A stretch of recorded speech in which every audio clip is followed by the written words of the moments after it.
If he reads one sloka, his life will be successful. If he reads one sloka, one word, this is such nice thing.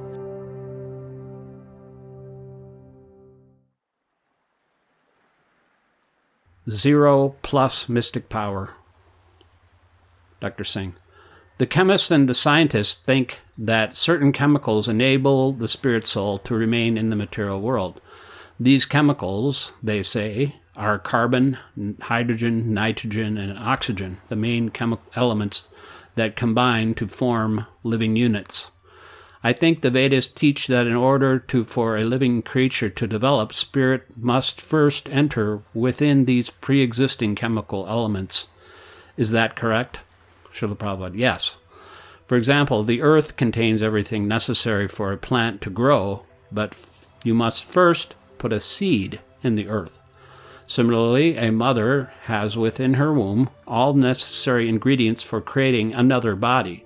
But the father must first inject the semen or seed into the womb. Then the child will develop. A dog forms a dog's body, and a human forms a human body. Why? Because all the required ingredients are there, respectively. We find a certain quantity of chemicals in my body, and a smaller quantity in an ant's body, and a greater quantity in an elephant's body.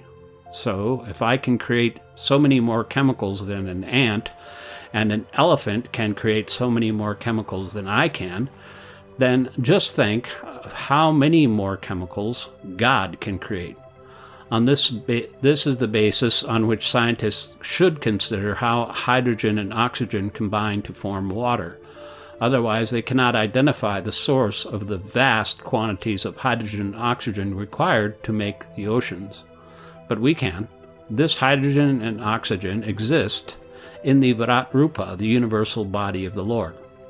Why do the scientists fail to understand this plain truth? Hydrogen and oxygen combine to form the water in the seas. We both accept this fact, but the scientists are surprised to hear that the origin of this huge quantity of hydrogen and oxygen is actually Achintya Shakti, or the inconceivable mystic power of the Lord.